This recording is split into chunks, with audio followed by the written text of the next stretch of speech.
महायोगी महागुरु श्री श्री भोगनाथर जी। महासिद्धार्थ भोगनाथर जी के जीवन चरित्र इतना विराट, इतना विशाल और इतना ही गहन एवं असीम है कि उनके अनंत जीवन की तुलना सागर के साथ ऐतिहासिक एवं गवेषक द्वारा बार बार किया गया है। महायोगी महासिद्ध भोगनाथर जी के असीम अनंत जीवन सागर रूप अकल्पनीय अनंत रत्न से भरपूर है, जिसके मंथन से प्रकाशित होंगे अमृत के संधान। महासाधक महायोगी महासिद्ध रूप में उन्होंने असंभव को संभव कर दिखाया है। वैज्ञानिक के रूप में उन्होंने जगत को प्रदान किए हैं कई अकल्पनीय आविष्कार। महागुरु के रूप में उन्होंने आध्यात्मिक चेतना का जागरण किए हैं। विभिन्न देशों में बहुअमूल्य एवं रहस्य का भंडार उजागर किए हैं और इस तरह जगत को दिए हैं अमृत का संधान। महागुरु महायोगी भोगनाथर जी ने बारंबार इस जगत को दर्शाया है कि ये मानव शरीर अनगणित शक्ति के धारक एवं वाहक है। इस मानव शरीर द्वारा समस्त साधन संभव है। स्थान और काल की सीमा को भंग करते हुए इस मानव शरीर से अकल्पनीय को भी वास्तव बना सकते हैं। तामिल सिद्ध परंपरा के अनुसार महायोगी भोगनाथर जी एक सिद्धार्थ है। भोगनाथर जी के गुरु का नाम है महायोगी कलिंगनाथर जी, जिनके गुरु है महायोगी तिरुमुल्लर जी। महायोगी कलिंगनाथर जी से कुंडलिनी योगा दीक्षा प्राप्त कर महायोगी भोगनाथर जी सर्वसिद्धि प्राप्त कर एक सिद्धार्थ बने। वे काया सिद्धि के अधिकारी बने और उनका देह स्वर्ण वर्ण दिव्य देह में परिवर्तित हो गया। महायोगी भोगनाथर जी ने महान तामिल ऋषि अगस्त्य से बहुविद्या प्राप्त की। परवर्ती समय इन्होंने 7000 श्लोक से बंधे शास्त्र लिखे, जिसमें मंत्र जंत्र और तंत्र के संचालन विधि का वर्णन है। महायोगी भोगनाथर जी दीर्घ आयु प्राप्त हुए और माना जाता है कि 12000 वर्ष वे विभिन्न देशों में दिव्य देह धारण कर अपना ऐशी कार्य संपन्न किए। उनके अलौकिक आविष्कार की सूची में अंतर्गत है अलौकिक कायाकल्प बूटी, 9 विषाक्त वस्तु द्वारा प्रस्तुत किए गए समस्त रोग निर्मूलकारी औषधि। वे स्टीम इंजन एवं जहाज के सृष्टिकर्ता है और आजीवन जीवित रहने का अलौकिक पद्धति दर्शाए है। महायोगी भोगनाथर जी है महाअवतार बाबाजी महाराज के गुरु। असीम अलौकिक शक्ति के अधिकारी होने के साथ साथ महायोगी भोगनाथर जी अत्यंत दयालु और कृपालु है। पीड़ितों के दुख में वे सदैव दुखी हुए। सभी के दुख पीड़ा और वेदना में उनका हृदय दर्द से भर गया।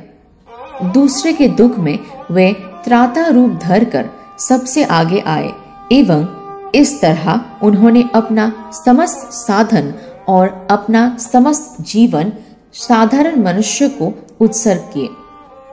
उनके अपार कृपा और करुणा की कथा हम एक विशेष घटना के माध्यम से अनुधावन करेंगे। कई एक समय एक गांव के अंदर से गुजरते हुए भोगनाथर जी ने एक पीड़ित महिला को देखे जो अपने मृत पति के पास बैठे रो रही थी। महायोगी भोगनाथर जी के हृदय दर्द से भर उठा। इस अपार करुणा से उभर कर उनके मन में मृत की पुनर्जीवित करने की असीम रहस्य को जानने की इच्छा जागृत हुई। इस दृढ़ इच्छा को अपने मन में बसाए उन्होंने नवनाथ सिद्धारों के समाधि स्थान पर कठिन तपस्या में लीन हो गए। एक दिन नवनाथ सिद्धार्थ उनके सामने प्रकट हुए और समझाए कि मृत को पुनर्जीवित करके मानव की पीड़ा से मुक्त करने का उनकी इच्छा दिव्य निर्देश के बाहर है।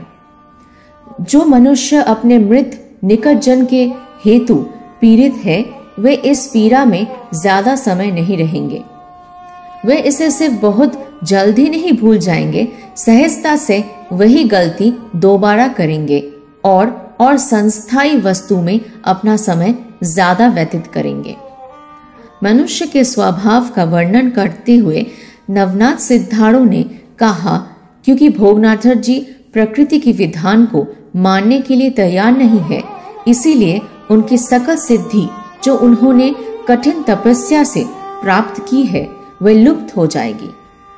ये सुनकर भोगनाथर जी ने कहा कि अगर मनुष्य के दुख निवारण और अच्छाई के लिए सोचना गलत और दंडनीय है, तो मैं इस क्षण मृत्यु को वर्ण करता हूँ। इस वाक्य से सिद्धार्थ अचंभित हो गए और बोले, आपने औषधि द्वारा पीड़ितों को इलाज करने की कीमती ज्ञान पहले ही प्राप्त कर लिए हैं, इसे नष्ट नहीं होना है। सिद्धार्थ परंपरा की अग्रगति के लिए आपका योगदान महत्वपूर्ण है। ये कहते हुए नवनाथ सिद्धारों ने भोगनाथर जी को आशीर्वाद दिए और कायाकल्प योग की मार्ग दर्शाए और औषधि बनाने की ज्ञान दिए। उन्होंने भोगनाथर जी को सावधान भी किए कि ये ज्ञान सिर्फ उचित व्यक्ति को ही प्राप्त हो। इतने ही करुणामय, प्राणमय, दयामय है महायोगी भोगनाथर जी। महायोगी भोगनाथर जी की वाणी एवं तत्व अत्यंत सरल सहज है, जो तमिल सिद्ध परंपरा का एक वैचित्र है। ऐसे तो तमिल सिद्ध परंपरा के गुच्छ रहस्य इतने कठिन भाव से लिखे जाते थे ताकि साधारण मनुष्य उसे कभी समझ ना पाए, लेकिन भोगनाथ जी ने सिद्ध औषधि एवं योग की कथा अत्यंत सरल भाषा में लिखे हैं ताकि नवीन साधक उसे अवलंबन कर आध्यात्मिक जगत की शीर्ष स्थान पर पहुंच सके और पूरे विश्व इस तथ्य का लाभ उठा सके।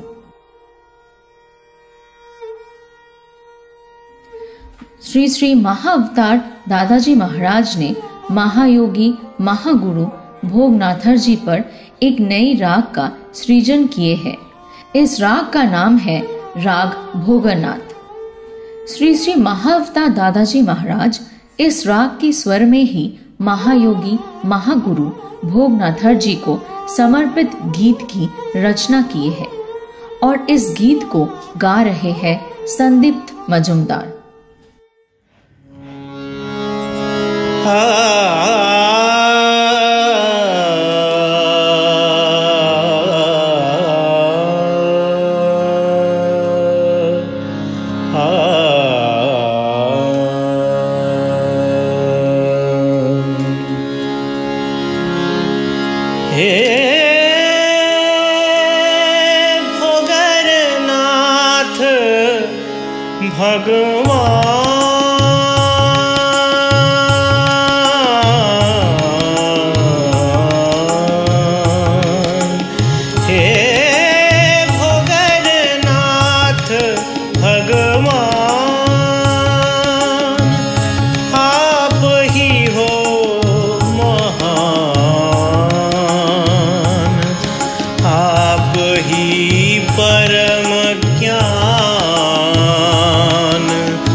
जोगीराज।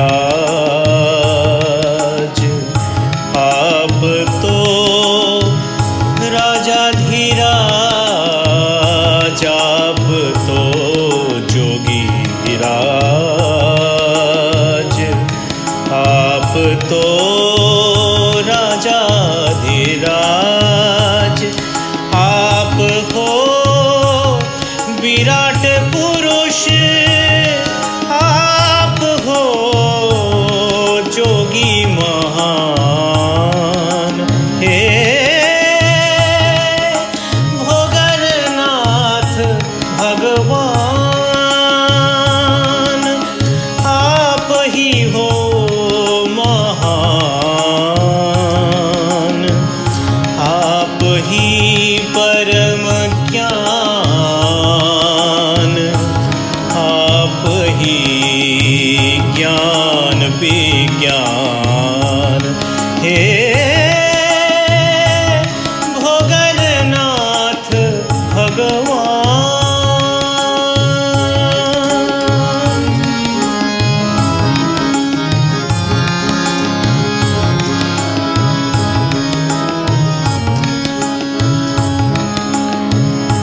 जग को करो कृपा, जग करे आपको नमन। जग को करो कृपा, जग करे आपको नमन। आप ही शिव स्वरूप है, आत्मा की आत्मा राम। हे भोगरनाथ भगवान, आप ही हो महान। आप ही परम ज्ञान, आप ही ज्ञान विज्ञान। हे भोगरनाथ भगवान।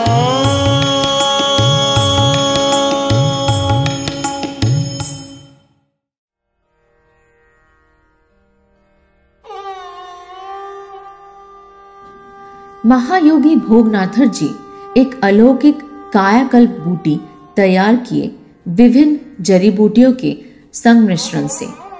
एक दिन वे अपने शिष्य और अपने पालतू कुत्ते के साथ हिमालय के गहन अरण्य से गुजर रहे थे। पैदल के इस लंबी यात्रा से वे थक चुके थे। वे रुक गए। भोगनाथर जी ने एक बूटी निकाली और अपने एक शिष्य को दिए। वे शिष्य तुरंत बेहोश हो गया। फिर उन्होंने और एक बूटी अपने कुत्ते को दिया। वे भी तुरंत बेहोश हो गया। फिर बचे हुए 2 बूटी उन्होंने अपने और 2 शिष्यों के दिए। वे 2 शिष्य पहले 2 बूटी का असर देखकर डर गए थे। अपने गुरु के समक्ष डरते हुए वे शिष्य बूटी खाने के बहाने बूटी को फेंक दिया। फिर भोगनाथर जी ने खुद एक बूटी खाई और वे भी बेहोश हो गए। वे 2 शिष्यों जिन्होंने बूटी खाने का दिखावा किया था, उन्होंने गुरुजी, गुरु भाई और कुत्ते को मृत समझ लिया। उन्होंने कुछ पल विश्राम कर उनके गुरुजी, गुरु भ्राता और कुत्तों के दफन करने का निश्चय किया। कुछ घंटे विश्राम करने के बाद उनकी थकान पूरी तरह से गायब हो चुकी थी और वे पास के गांव में दफनाने का सामान लेने गए। वापस आने के बाद उन 2 शिष्यों को गुरुजी, गुरु भ्राता और कुत्ते की मृत शरीर कहीं दिखाई नहीं दी। वे 2 शिष्य अचंभित होकर खड़े रहे। अचानक बहुत दूर उनकी नजर पड़ी। अच्छी तरह देखने पर उन्हें 3 चेहरे नजर आए जो कि दूर की पहाड़ी पर चल रहे थे। वे तीनों थे, एक उनके गुरुजी, दूसरे उनके गुरु भ्राता और तीसरा उनका कुत्ता। उन्हें तुरंत अपने गुरु और उनके शक्तियुक्त औषधि बूटी को अविश्वास करने की गलती का एहसास हुआ।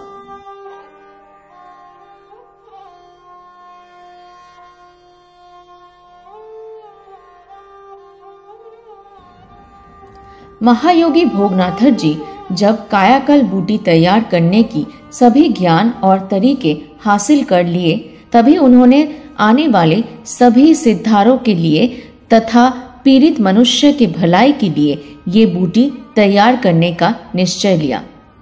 इसके लिए उन्हें बहुत अच्छा अवस्था की पारद आवश्यक थी। एक अलग तरीके की बूटी जिसे गगनगुली कहते हैं, इसे निगलकर सिद्ध भोगानाथ जी ने आकाश मार्ग से दूर रोम तक का सफर किया, जो देश पारद का कुआं माना जाता था। वहां पहुंचकर उन्होंने देखा कि वे जगह अदृश्य राक्षस से घिरे हुए थे। वे राक्षस भोगनाथ जी का परिचय मांगे। भोगनाथ जी ने बताया कि वे एक सिद्धार्थ है और उस पारद को वे लोगों के भलाई के लिए इस्तेमाल करेंगे। राक्षसों ने उन्हें विश्वास नहीं किया। सिद्ध भोगनाथ जी ने एक नजदीक के समुद्र के पास गए और एक जादुई बूटी समुद्र में फेंक दिए। वे बूटी समुद्र के पानी को धीरे धीरे पीने लगा और समुद्र का पानी कम होने लगा और बूटी बड़ी होने लगी। इस घटना को देख राक्षस भयभीत हुए और डर गए कि पानी सूख जाने पर उन्हें अपने प्रभु को जवाब देना पड़ेगा। उन्होंने भोगनाथ जी से पानी वापस लाने की विनती की और भोगनाथ जी ने उनका विनती स्वीकार किए। ऐसे असीम क्षमता के अधिकारी थे सिद्ध भोगनाथ जी।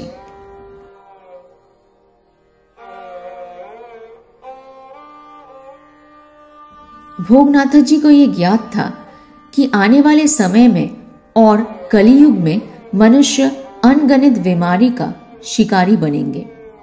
तमाम औषधि के ज्ञान रखते हुए उन्होंने 4448 दुर्लभ जड़ी बूटी से 9 विषाक्त औषधि बनाए। इन 9 विषाक्त पदार्थ को घोलकर एक बनाने के लिए विशाल ज्ञान और निपुणता की जरूरत है, जिससे एक महामास्टर औषधि बने जो सभी रोग का इलाज कर सके। सिद्धार्थ तिरुमुल्लर ने भी ऐसे ही एक मास्टर औषधि का जिक्र किया है उनके पुस्तक तिरुमंदिरम में। आयुर्वेदिक औषधि के परमपिता महर्षि अगस्त्य और कई सिद्धार्थ से चर्चा के बाद भोगनाथर जी ने 9 विषाक्त वस्तु बनाए और उस महा औषधि को भगवान मुरुगन का रूप दिए, जिस मूर्ति को पलानी मुरुगन मंदिर में पूजन किया जाता है। पलानी मुरुगन मंदिर के अभिषेक पद्धति के सृष्टा थे महायोगी भोगनाथ जी। उस समय ग्रेनाइट पत्थर को सबसे शक्तिशाली माना जाता था, लेकिन नित्य पूजा से ग्रेनाइट पत्थर में दरारें पड़ते थे। तब भोगनाथ जी ने भगवान मुरुगन की मूर्ति को नवपशनम द्वारा सृष्टि किए, जो नित्य पूजा से भी बरकरार रहेगा। कई आधुनिक वैज्ञानिक यंत्र के द्वारा परीक्षण करने से भी इस मूर्ति की रसायन प्रक्रिया जानना संभव नहीं हुआ।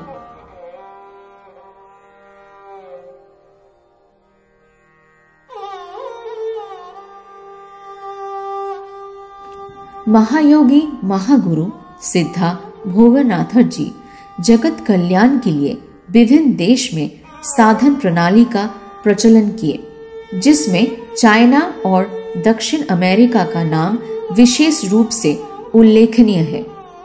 योग मंत्र और तंत्र के प्रणाली में ज्ञान अर्जित करके उन्होंने सारी पृथ्वी का भ्रमण किए और चाइना भी गए। महायोगी कलिंगनाथर जी उस समय चीन प्रदेश में थे। उन्होंने 3000 साल के लिए समाधि में रहने का परिकल्पना की।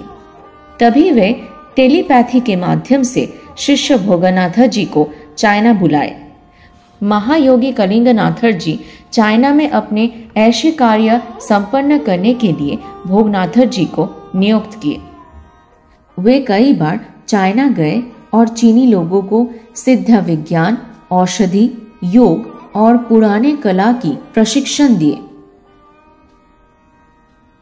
चाइना में भोगनाथर जी 12,000 साल रहे। चाइना पहुंचकर भोगनाथर जी ने देखा कि चीनी लोगों की भाषा और शारीरिक गठन भारतीय लोगों से भिन्न है। इसीलिए भोगनाथर जी कायाकल्प के माध्यम से एक चाइनीज के देह में प्रवेश किए और बोयांग नाम धारण किए। परवर्ती समय पर चाइना में रहते समय भोगनाथर जी ने फिर एक बार कायाकल्प किए। चाइना में भोगनाथर जी का नाम था बोयांग।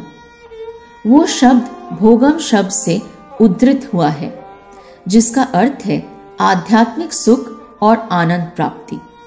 ये दिव्यानंद सच्चिदानंद तभी लाभ होती है जब कुंडलिनी शक्ति इन सहस्रार चक्र में शिव के स्थान यांग में स्थित होती है।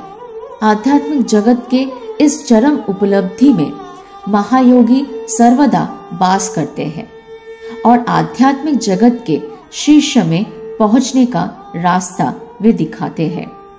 इसलिए चाइना में रहते समय उनका नाम बोयांग हुआ। साथ ही भोगनाथर जी लाओजू नाम से ताओइज्म का प्रतिष्ठा किए चाइना में।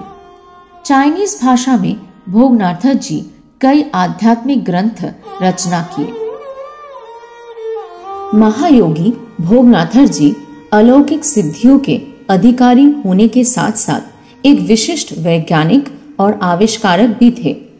उन्होंने दुर्लभ जड़ी बूटियों के संमिश्रण से कई अलौकिक दवाओं का निर्माण किए, जिनके द्वारा मानव में किसी भी बीमारी को ठीक करना संभव है। महायोगी भोगनाथर जी द्वारा की गई आविष्कारों में स्टीम इंजन, जहाज, पैराशूट, हवाई जहाज, क्रेन आदि है।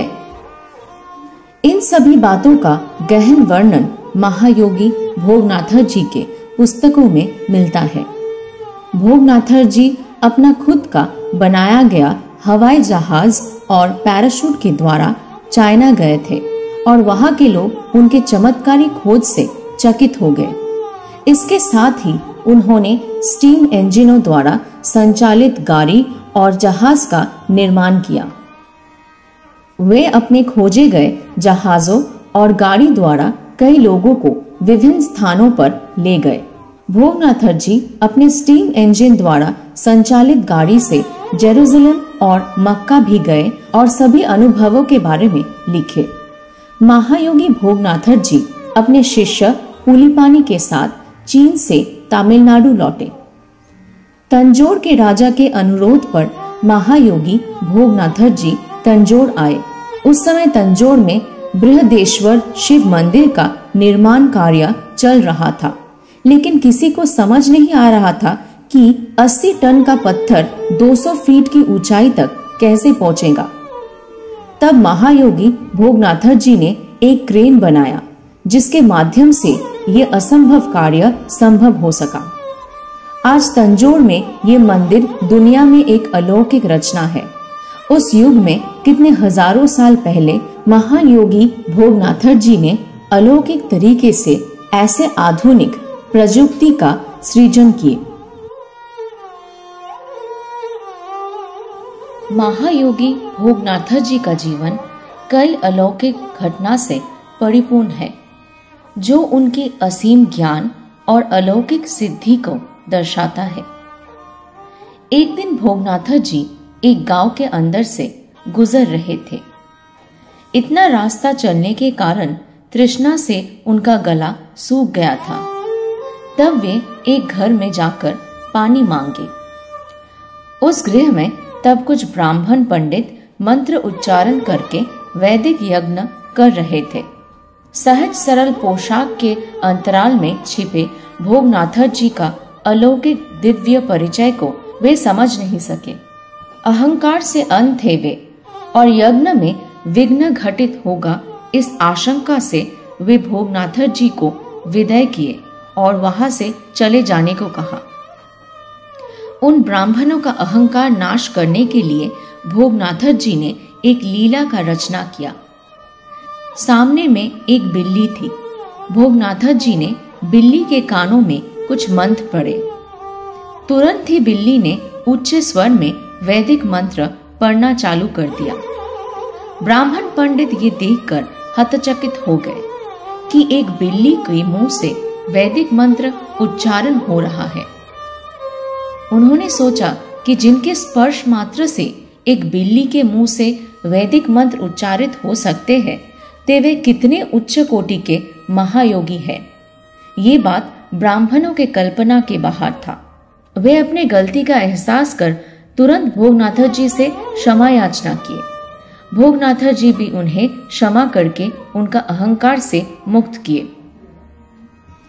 महायोगी भोगनाथर जी कालातीत है। उन्होंने समय पर अधिकार लाभ किए थे और वे अतीत में भविष्य में फिर से जा सकते हैं। अतीत में गमन कर उन्होंने कई प्राचीन घटनाओं का दर्शन किए और भविष्य में गमन कर वे आने वाली घटनाओं को भी बता देते थे। महायोगी भोगनाथर जी आध्यात्मिक जगत का उच्च अवस्था स्वरूप समाधि को प्राप्त किए थे। कलियुग शुरू होने से पहले महागुरु महायोगी भोगनाथर जी ने एक आध्यात्मिक सभा का आयोजन किए। किस तरह कलियुग के अंधकार के बीच ज्ञान का रोशनी प्रस्फुटित किया जा सके। इस सभा में उपस्थित हुए युग के सभी श्रेष्ठ महायोगी महापुरुषगण और इस सभा में भक्ति योग को जगत उद्धार का मार्ग सिद्ध किया गया। महायोगी भोगनाथर जी का जीवन अनंत सागर जैसा है। उनके अवदान इतने असीम है, उनके शक्ति अलौकिक, साथ साथ उनके कृपा करुणा का स्पर्श इतनी मधुर है कि वे वाक्य में व्यक्त नहीं किया जाता। कुछ शब्दों में उसे लिपिबद्ध करना एक दुस्साह कार्य है। सारे विश्व को अपने अलौकिक सीमा में आलोकित करने के पश्चात उन्होंने पलानी में भगवान मुरुगन की विशाल मूर्ति के नीचे एक गुफा में समाधिस्थ हुए और एक विशाल पत्थर से उस गुफा के मुंह बंद कर दिए। आज भी उनका देह बरकरार है और शायद परवर्ती काल में वे इस देह को धारण करेंगे। आज भी जीवित रहने की हर लक्ष्य उनके देह में है। उनके समाधि के चारों तरफ बन गए शिव मंदिर। महायोगी महागुरु भोगनाथर जी आज भी इस कलियुग में वर्तमान है। आज भी इस कलियुग में विश्व ब्रह्मांड के महायोगी के समक्ष वे प्रकट होते हैं। जय सद्गुरुदेव, जय महामहिम महाअवतार दादाजी महाराज।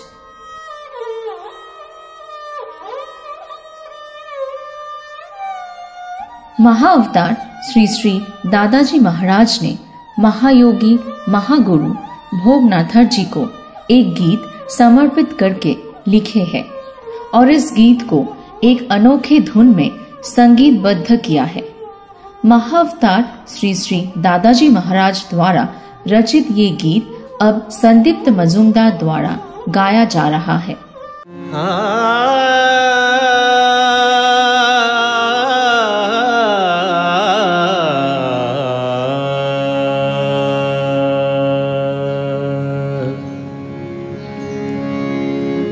हे नाथ भोगर जी,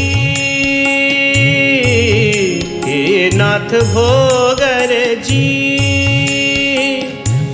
लीजो प्रणाम प्रणाम लीजो जी। हे नाथ भोगर जी,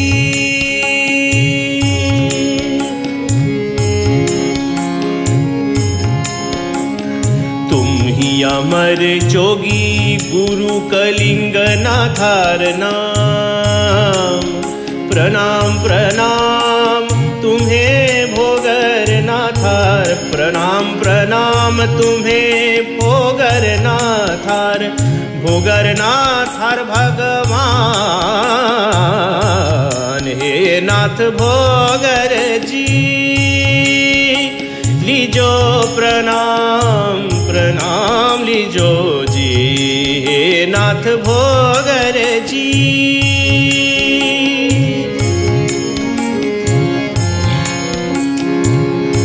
अमर हो तुम महायोगी, अमर हो तुम, अमर हो महाजोगी, अमर हो तुम। हम सब करे प्रणाम, कृपा करो तुम, हे नाथ भोगर जी। लीजो प्रणाम प्रणाम लीजो जी, हे नाथ भोगर जी।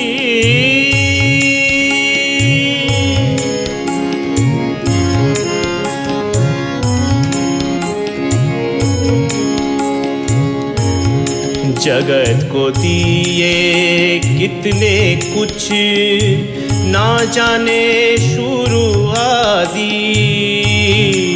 जगत को दिए कितने कुछ, ना जाने शुरू आदि। देश को तुम प्रदान किए, सर्वरोग हर औषधि। काया कल्प की बटिका किए तुमने आविष्कार। काया कल्प की बटिका किए तुमने आविष्कार। तुम ही हो सदाशिव महाशिव की अवतार, हे नाथ भोगर जी। लीजो प्रणाम प्रणाम लीजो जी, हे नाथ भोगर जी।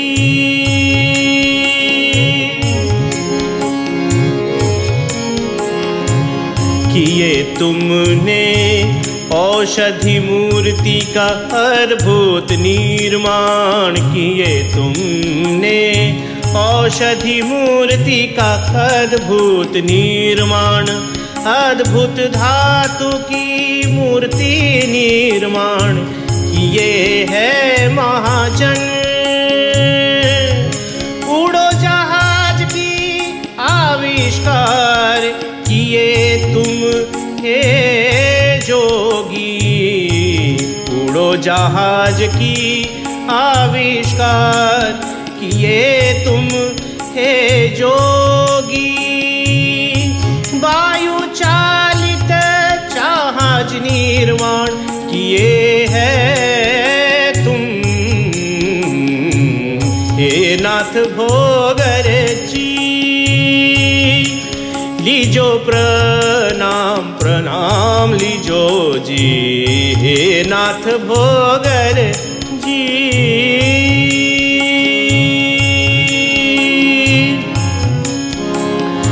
कपि कल की आविष्कार महाअस्त्रविद हो तुम। कपि कल की आविष्कार महाअस्त्रविद हो तुम।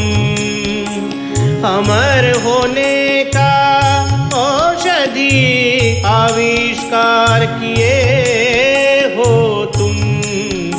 कपि कल की आविष्कार महाअस्त्रविद हो तुम। अमर होने का औषधि आविष्कार किए हो तुम। ताऊ धर्म की प्रतिष्ठाता, ताऊ धर्म की प्रतिष्ठाता हो तुम महायोगी। कितने ग्रंथ की प्रणेता हो तुम भोगरनाथ जी।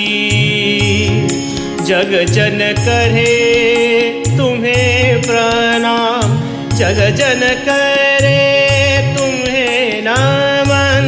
जग जन करे तुम्हें प्रणाम, जग जन करे तुम्हें नमन। प्रणाम प्रणाम प्रणाम प्रणाम प्रणाम प्रणाम प्रणाम प्रणाम जी, हे नाथ भोगर जी। लीजो प्रणाम प्रणाम लीजो जी, हे नाथ भोगर जी, हे नाथ भोगर जी,